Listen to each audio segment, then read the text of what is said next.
தான். ஆனாலும் சில குறிப்பிட்ட சூறாக்களுக்கு பெருமானா ஸல்லல்லாஹு அலைஹி வஸல்லம் அதனுடைய மகத்துவத்தை, அதனுடைய முக்கியத்துவத்தை உம்மத்திற்கு சொல்லித்தர மறக்கவில்லை. அதிலே முக்கியமான சூரா, முதன்மையான சூரா சூரா பக்ரா. பெருமானா ஸல்லல்லாஹு அலைஹி வஸல்லம் அவர்கள் சொன்னார்கள், திருக்குரானிலேயே மிக நீளமான சூரா. அந்த சூறாவை பற்றி அறிமுகப்படுத்தும் பொழுது சொன்னார்கள், இக்ரஊ சூரத்தல் பக்ரா, நீங்கள் சூரா பக்ரா ஓதுங்கள், வீட்டிலே சூரா பக்ரா ஓதுங்கள். ஃபஇன்ன அஹ்தஹா பரக்கா, எந்த வீட்டில் சூரா பக்ரா ஓதப்படுமோ அந்த வீட்டுக்கு அல்லாஹ் பரக்கத்தை கொடுப்பான்.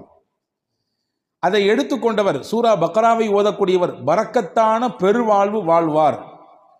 வ தர்குஹா ஹஸ்ரா, அதை ஓதாமல் விட்டு விடுபவர் உள்ளபடியே அதனுடைய அருளும் அதனுடைய மகத்துவமும் தெரிந்ததற்கு பிறகும் அதை தொடாமல் இருக்கக்கூடியவர், அதற்கு ஓதுவதற்கான என்ன முயற்சியையும் எடுக்காமல் இருக்கக்கூடியவர் உள்ளபடியே கை செய்தத்திற்குரியவர் தான் என்று பெருமானா ஸல்லல்லாஹு அலைஹி வஸல்லம் அடையாளப்படுத்தினார்கள்.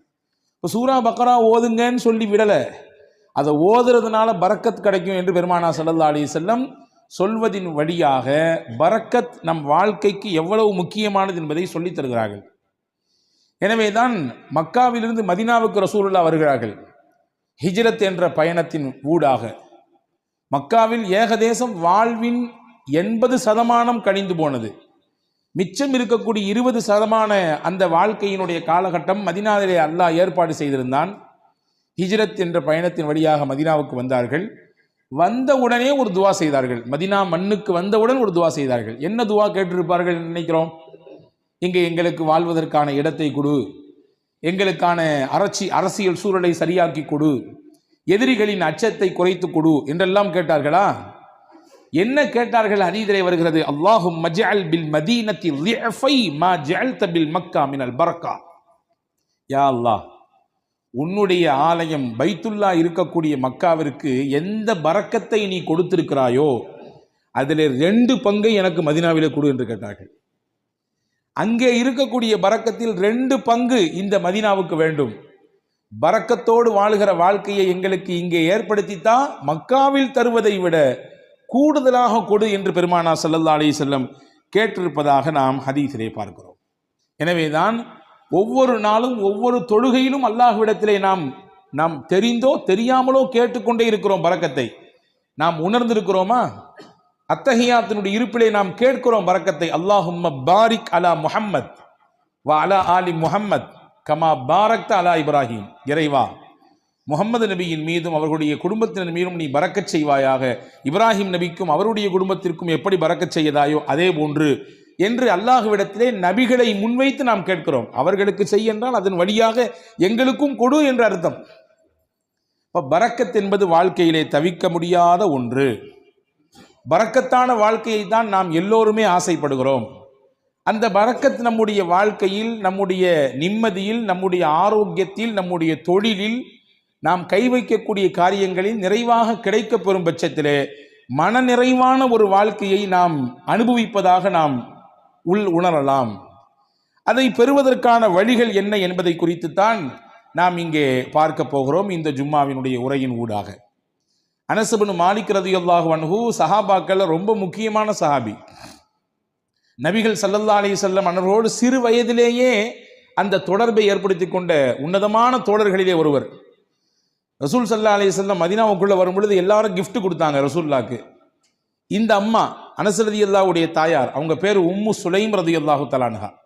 அந்த அம்மாட ரசூலுல்லாஹ் கொடுக்கறதுக்குன்னு பெருசா ஒன்றும் இல்லை. 10 வயசு ஃபுல்லாக அனஸ் தான் இருந்தாங்க. அனஸ் ரலியல்லாஹு கையை பிடிச்சி கடகடன்னு எடுத்து கூட்டு போய் பெருமானா ஸல்லல்லாஹு அலைஹி வஸல்லம் கிட்ட ஒப்படைச்சிட்டு சொன்னாங்க, யா ரசூலுல்லாஹ் ஹாதிமுக அனஸ், எல்லாரும் கிஃப்ட் கொடுக்குறாங்க, என்கிட்ட கொடுக்கறதுக்கு இல்லை, என் புள்ள தான் இருக்காரு, இவரை கொடுத்துட்டேன் உங்களுக்கு. இவரை கொடுத்துட்டோம்னா என்ன பொருள்? இவர்தான் உங்களுக்கான ஊழியர், பணியாளர், நீங்கள் இடும் கட்டளையை செய்யக்கூடியவர். இவரை நீங்கள் வைத்து பயன்படுத்தி கொள்ளுங்கள். உங்களுக்கு பல விதங்களிலே இவர் பயன்பாட்டை கொடுப்பார். உங்களுடைய காரியங்களிலே இவரை வைத்து நீங்கள் வேலை வாங்கி கொள்ளுங்கள் என்று சொல்லிட்டு சொன்னாங்க.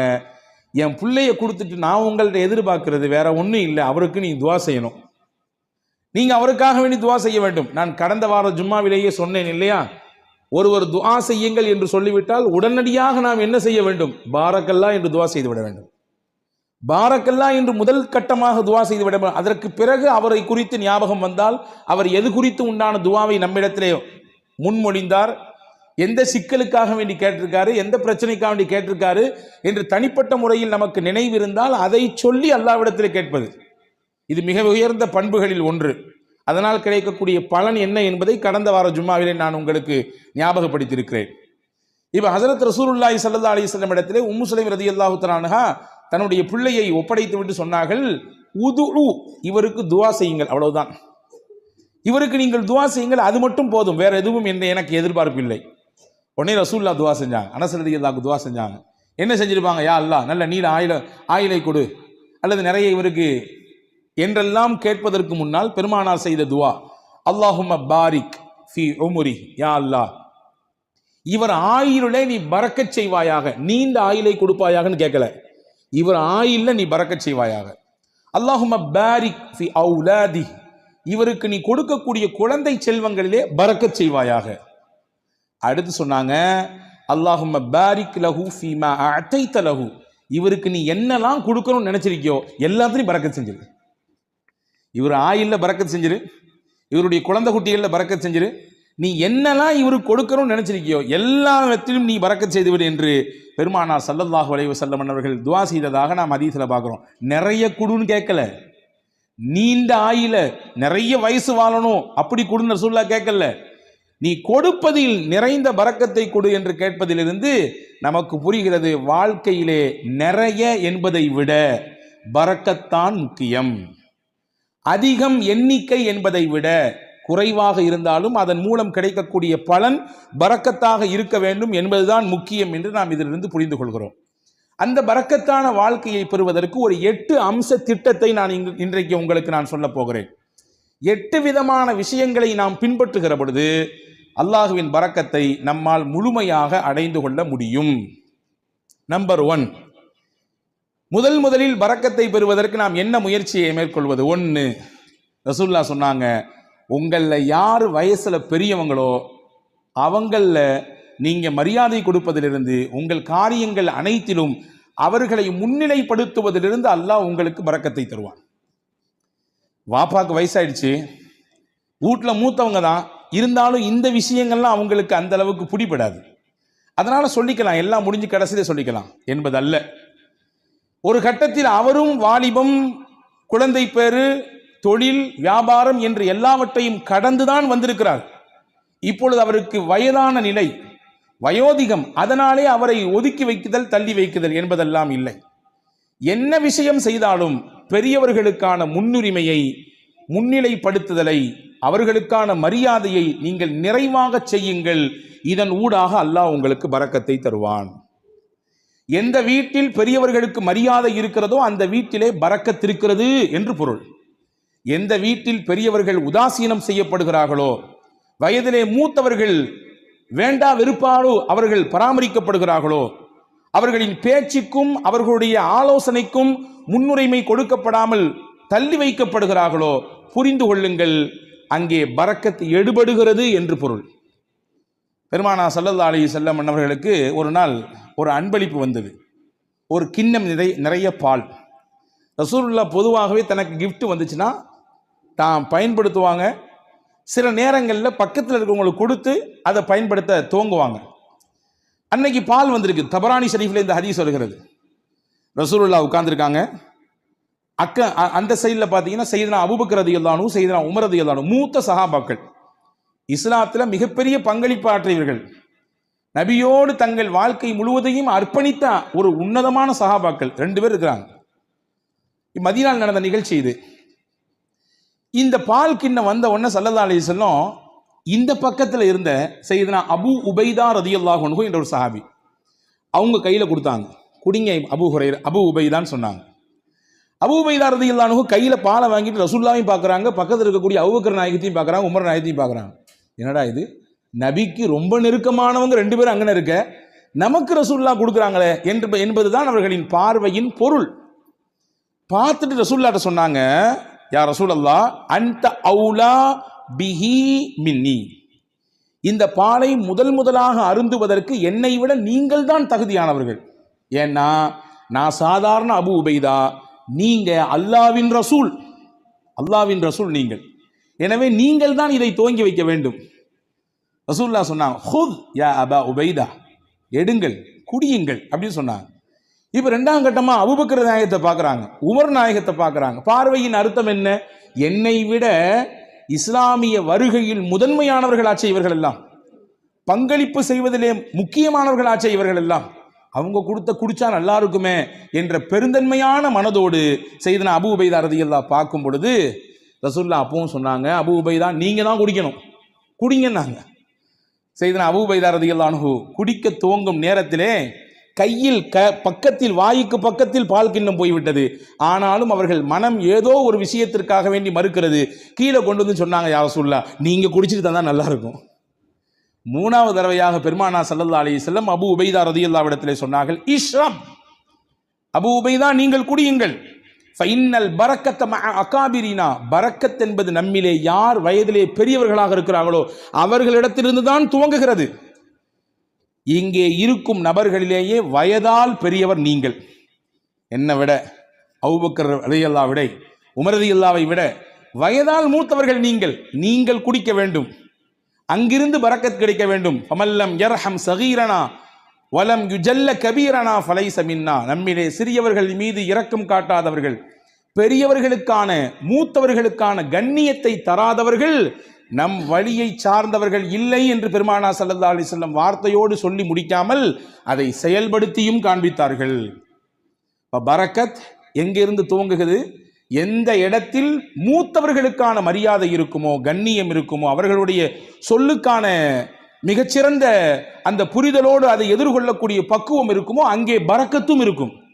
இதுக்கு நேர்மாறாக பெரியவர்கள் உதாசீனப்படுத்தப்படுவதும், அவர்களுடைய கண்ணியம் சீர்குலைக்கப்படுவதும், வேண்டா வெறுப்போடு அவர்களை அரவணைப்பதும் பராமரிப்பதும், அவர்களுடைய வார்த்தைகள் தூக்கி வீசப்படுகிற நிலையிலே வைக்கப்படுவதும் பரக்கத்தை எடுப்பதற்கான வழி என்று மார்க்கம் நமக்கு கற்றுத்தருகிறது. அப்ப முதல் விஷயம், 8 விஷயத்துல முதல் விஷயம், பரக்கத்தான பெருவாழ்வு வாழ்வதற்கு மூத்தவர்களின் அந்த கண்ணியம் காக்கப்பட வேண்டும். இரண்டாவது, உறவுகளும் சொந்தங்களும் அரவணைக்கப்பட வேண்டும். அதிலே பரக்கத் இருக்கிறது. உறவுகளையும் சொந்தங்களையும் அரவணைத்து வாழ்தல் தான் நமக்கு இஸ்லாம் காட்டி தந்திருக்கிற அற்புத வழி. பல நேரங்களிலே அதிலே பல பெருத்த சிக்கல்கள் இருக்கத்தான் செய்யும், சிக்கல் இல்லாமல் இல்லை. உறவுகளை திருப்திப்படுத்தி நிம்மதியோடு இணைந்து வாழ்வதிலே பல சிக்கல்கள் இருக்கத்தான் செய்கிறது, அதிலே மாற்று கருத்து இல்லை. ஆனாலும் அந்த சிக்கலையும் எதிர்கொண்டு விவகாரங்கள் ஏற்படுகிற பொழுது அதையும் மிகச்சரியாக கையாண்டு உறவை தன் கையிலிருந்து நழுவ விடாமல் பாதுகாத்து யார் இணைத்துக் கொள்கிறாரோ, பெருமானார் சொன்னார்கள், பரக்கத்தான வாழ்க்கை அல்லாஹ் அவருக்கு கொடுப்பான். ரசூலுல்லாஹ்வுடைய ஹதீஸ் வந்திருக்கிறது. அனஸ் பின் மாலிக் ரலியல்லாஹு அறிவிக்கிறார்கள், மன் ஹப்ப அன் யுபஸத லஹு ஃபீ ரிஸ்கி, அல்லாஹ் இவருக்கு தரக்கூடிய ரிஸ்கிலே யாருக்கு நல்ல விசாலம் கிடைக்க வேண்டும் என்று ஆசைப்படுகிறாரோ, விசாலமான ரிஸ்க், அதாவது பரக்கத்தான ரிஸ்க் கிடைக்கும் யார் ஆசைப்படுறாரோ, நீண்ட ஆயுள் கிடைக்க வேண்டும் என்று யார் விருப்பப்படுகிறார்களோ, ஃபல் யஸில் ரஹ்மா, தன் சொந்தங்களையும் உறவுகளையும் அவர் அரவணைத்துக் கொள்ளட்டும், அதன் வழியாக அல்லாஹ் பரக்கத்தை தருவான். அப்ப இதுக்கு நேர் ஆப்போசிட் என்ன? உறவுகளும் சொந்தங்களும் யாருடைய மனதிலே ஒரு பெரிய விஷயமாகவே இல்லை. நான் நன்றாக இருக்கிறேன், என் குடும்பம், என் மனைவி, என் பிள்ளைகள் எல்லாம் சிறப்பா இருக்கிறோம், அண்ணன் எப்படி போனால் நமக்கு என்ன, மாமா எப்படி போனால் நமக்கு என்ன, உறவுகள் எப்படி போனால் நமக்கு என்ன என்கின்ற உணர்வு எங்கே வருகிறதோ அங்கே பரக்கத்தை எல்லாம் எடுத்து விடுவான். உங்களுக்கு ஒன்று தெரியுமா? 2 நபிமார்கள் சேர்ந்து துவா செய்தார்கள். ஒன்று மூசா அலைஹிஸ்ஸலாம், இன்னொன்று அவர்களுடைய சகோதரர் ஹாரூன் அலைஹிஸ்ஸலாம். யாருக்கு எதிராக துவா செஞ்சாங்க தெரியுமா? ஃபிரௌன் என்கின்ற சர்வாதிகாரிக்கு எதிராக துவா செஞ்சாங்க. உச்சபட்சமான சர்வாதிகாரத்தினுடைய உச்சாணி கொம்பில் இருந்து ஆட்டம் போட்டவன், ஆடியவன் ஃபிரௌன். அவனுக்கு எதிராக அந்த 2 நபிமார்களும் துவா செய்கிறாங்க. அந்த 2 நபியில ஒன்று ரசூல், மூசா அலைஹிஸ்ஸலாம் ரசூலும் கட்டப்பட்டவங்க, உலுல் அஸ்முல கட்டுப்பட்டவங்க. 5 நபர்கள் உல் அஸ்மு, அதாவது உறுதிமிக்க மனமிக்கவர்கள் என்று குர்ஆன் சொல்கிறது 5 நபிமார்களே. அந்த 5 நபிமார்கள் ஒன்று செய்தனா மூசா அலைஹிஸ்ஸலாம். ரசூல் அல்லாஹ்வோடு நேரடியாக பேசுவதற்குரிய வாய்ப்பை பெற்றவர்கள் செய்தனா மூசா அலைஹிஸ்ஸலாம். தனிச்சிறப்பு போய்கிட்டே இருக்கிறது. மூசா அலைஹிஸ்ஸலாம் பற்றி தனியா ஒரு ஜும்மா பேசணும், அவ்வளவு இருக்குது செய்தி. அந்த மூசா நபியும் ஹாரூன் அலைஹிஸ்ஸலாமும் துவா செய்கிறாங்க ஃபிரௌன் என்ற கொடியவனுக்கு, சர்வாதிகாரிக்கு எதிராக. ஆனால் அவர்கள் செய்த துவா 40 வருஷத்துக்கு பிறகுதான் பதிலே கொடுக்கப்பட்டது. துவா செஞ்சு முடிச்சு 40 வருஷத்துக்கு பின்னாடி தான் ஃபிரௌனுக்கு அழிவு வந்தது. ஃபிரௌன் நைலிலே மூழ்கினான். ஏன் இந்த 40 ஆண்டு கால தாமதம்? நமக்கு இயல்பாக கேள்வி எழும். ஒரு நபி கேட்கிற துவா, நீங்களோ நானோ கேட்கிற துவாவே நாளைக்கு உடனடியாக கபூலாக வேண்டும் என்று நினைக்கும் பொழுது, அல்லாஹ்வின் உயர்ந்த நெருக்கத்தை பட்ட 2 நபிமார்கள் கேட்கிற துவாவை 40 ஆண்டு காலம் தள்ளி போட்டான் அல்லாஹ். அதிலே பல காரணங்கள் இருக்கிறது. அதிலே முக்கியமான ஒரு காரணம் என்ன தெரியுமா? ஃபிரௌனிடத்திலே ஒரு நல்ல பண்பு இருந்ததாம். தன் உறவுகளை அவன் எப்பொழுதுமே சேர்த்து வைத்துக் கொள்வான். அவர்களுக்கானதை கொடுத்து கொண்டே இருப்பான், அவர்களை பராமரித்துக் கொண்டே இருப்பான்.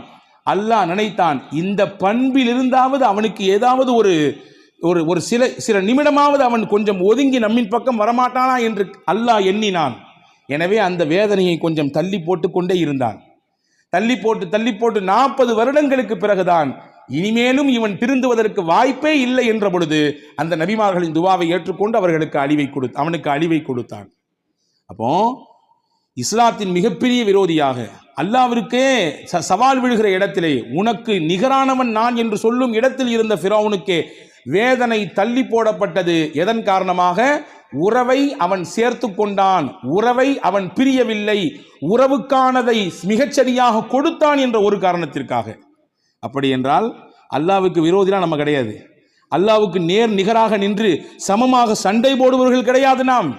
அப்ப நம்மிடத்திலே இந்த உறவு பேணுதல் இருக்கும் பட்சத்திலே அல்லாஹ் பரக்கத்தான வாழ்வை அதன் வழியாக கொடுத்து விடுவான் என்பதை நாம் இங்கே கவனத்தில் கொள்ள வேண்டும். இது 2வது விஷயம். 3வது விஷயம் என்ன? யா அல்லாஹ், எனக்கு பரக்கத்தான வாழ்க்கையை கொடு என்று துவா செய்ய வேண்டும். துவா என்பது முக்கியமானது. அதை கொடு, இதை கொடு என்று அவ்வளவு கொடு இவ்வளவு கொடு என்பதை விட, யா அல்லாஹ், நீ எதை கொடுத்தாலும் பரக்கத்தாக கொடு. இப்படி கேட்டு பழக வேண்டும்.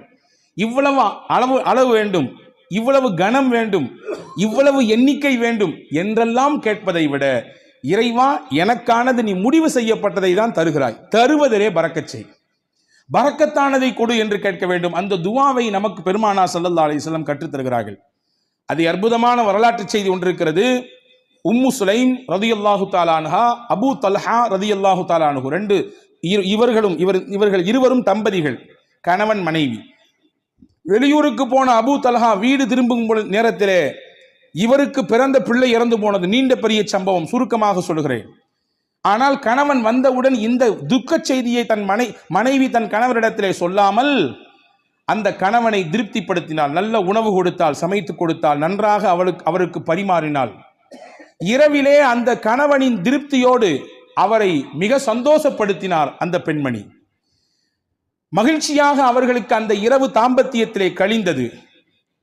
அந்த நிலை முடிந்ததற்கு பிறகு அபூ தல்ஹா ரதியல்லாஹு இடத்திலே உம்மு சலீம் ரதியல்லாஹு சொன்னாங்க, உங்களிடத்திலே யாராவது ஒருவர் ஒரு அமானிதம் கொடுத்து வைத்தார், கொடுத்தவர் வந்து திரும்பி கேட்டார்னா நீங்க கொடுப்பீங்களா மாட்டீங்களான்னு கேட்டாங்க. அபூ தல்ஹா சொன்னார், எப்படி கொடுக்காம இருக்க முடியும்? கொடுத்தவர் கேட்டா திருப்பி கொடுக்கத்தானே செய்யணும். அவங்க சொன்னாங்க, அல்லாஹ் நமக்கு பிள்ளையை கொடுத்தான், அவனே எடுத்துக்கிட்டான். என்ன நிலை! இப்படி நான் வந்த உடனே இந்த செய்தியை சொல்லாம இப்படி நான் இப்பொழுது நான் அசுத்தமாக இருக்கும் நிலையில் இப்படி சொல்றியே, நாளை கால் நபி இடத்திலே நான் போவேன், இந்த செய்தியை சொல்லுவேன், என்ன ஏதென்று கேட்பேன் என்று ஹஸரத் அபூ தல்ஹா ரலியல்லாஹு அன்ஹு சொன்ன பொழுது மறுநாள் காலை விடிந்தது. நபி இடத்திலே போனார்கள், செய்தியை சொன்னார்கள். ரசூலுல்லாஹ் அங்கே ஒரு அழகான துவாவை செய்தார்கள்.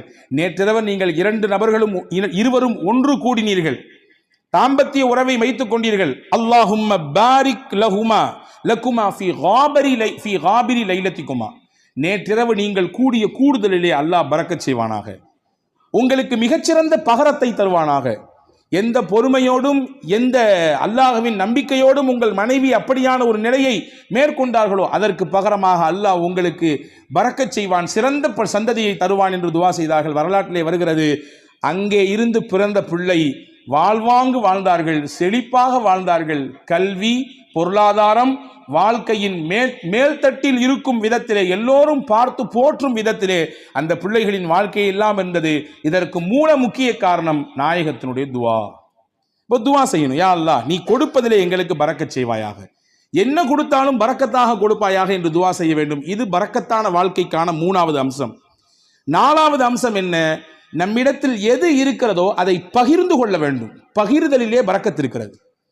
தனக்கும் மட்டும்தான் தன் குடும்பத்துக்கு மட்டும்தான் என்கின்ற குறுகிய மனப்பான்மையிலிருந்து வெளியே வர வேண்டும். எது இருந்தாலும் அதை பகிர்கிற அந்த பக்குவம் எந்த நபரிடத்திலே வருகிறதோ அல்லாஹ் தானாக பரக்கத்தை தருவான். ரசூலுல்லாஹி ஸல்லல்லாஹு அலைஹி வஸல்லம் உடைய ஹதீஸ் வந்திருக்கிறது, தஆமுல் வாஹிதி யக்ஃபிஸ் இஸ்னைன் வ தஆமுல் இஸ்னைனி யக்ஃபில் அர்பஆ. 2 நபருக்கான உணவு தான், ஆனா 3 பேர் வந்துட்டாங்க.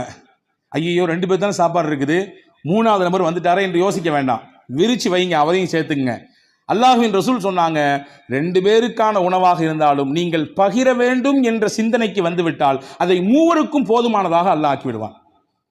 3 பேருக்கான உணவு தான், ஆனா 5 பேர் இருக்கிறாங்க, 2 பேரை தள்ளி விடாதீங்க, இது பத்தாது, நமக்கே பத்தாது, யானை பசிக்கு சோள புரியா அப்படின்னு கேட்ட மாதிரிலாம் நம்ம கதை பேச வேண்டாம், சேர்த்திக்குங்க. ரசூல் சொன்னாங்க 3 நபருக்கான உணவு தான், நீங்கள் சேர்த்து ஷேர் செய்யும் பொழுது, அதிலே பகிர வேண்டும் என்ற எண்ணம் வரும் பொழுது அதிலே அல்லாஹ் 5 நபருக்கான பரக்கத்தை செய்து விடுவான். இது வாழ்க்கையிலே யாரெல்லாம் இந்த ஷேரிங்ல இருக்கிறாங்களோ அவங்க எல்லாம் கண்கூடாக பார்க்க முடியும், கண்கூடாக பார்க்க முடியும். ரசூலுல்லாவுக்கு ரொம்ப பிடித்த குடும்பம் ஒரு குடும்பம் இருந்தது, அல் அஷ்அரி. ரொம்ப பிடிக்கும் அவங்கள ரசூலுல்லாவுக்கு.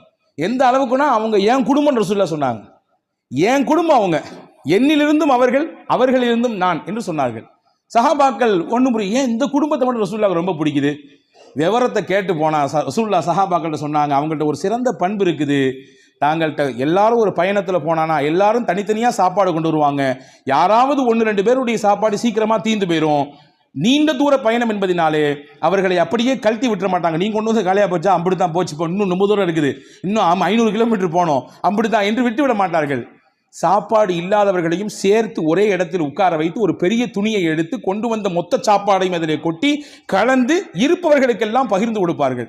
இந்த பகிர்தல் என் பண்பு, என்னுடைய குணம், அது அவங்கள்ட்ட இருக்கிறதுனால அவங்க எங்க குடும்பம் நாங்கள் ரசூல் ஸல்லல்லாஹு அலைஹி வஸல்லம். பகிர்தல் இது பரக்கத்திற்கான பெரிய வழி.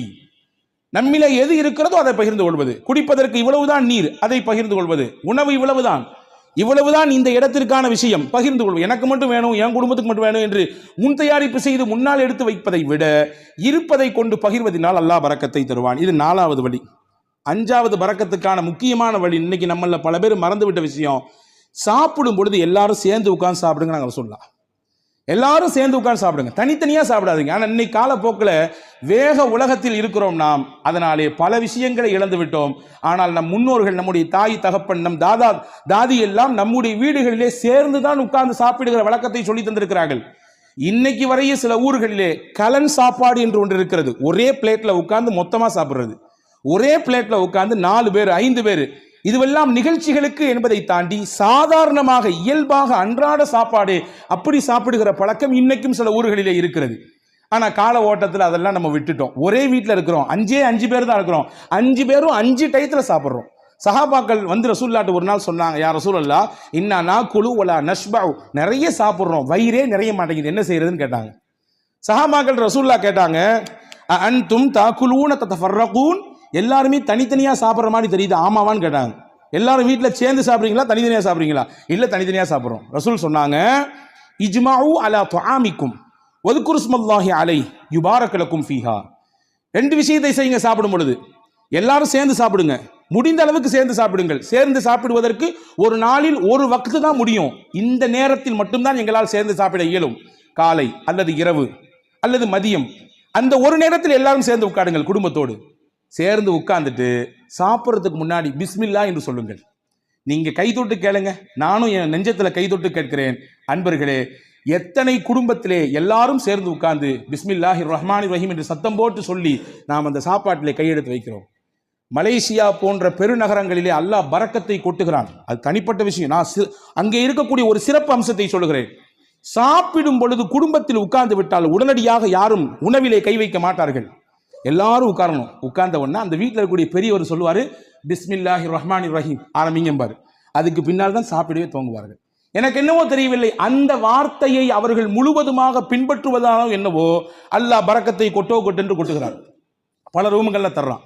எனவே உணவின் சமயத்திலே நாம் சேர்ந்து சாப்பிடுவது பரக்கத்திற்கான முக்கியமான வழி. இது 5வது விஷயம்.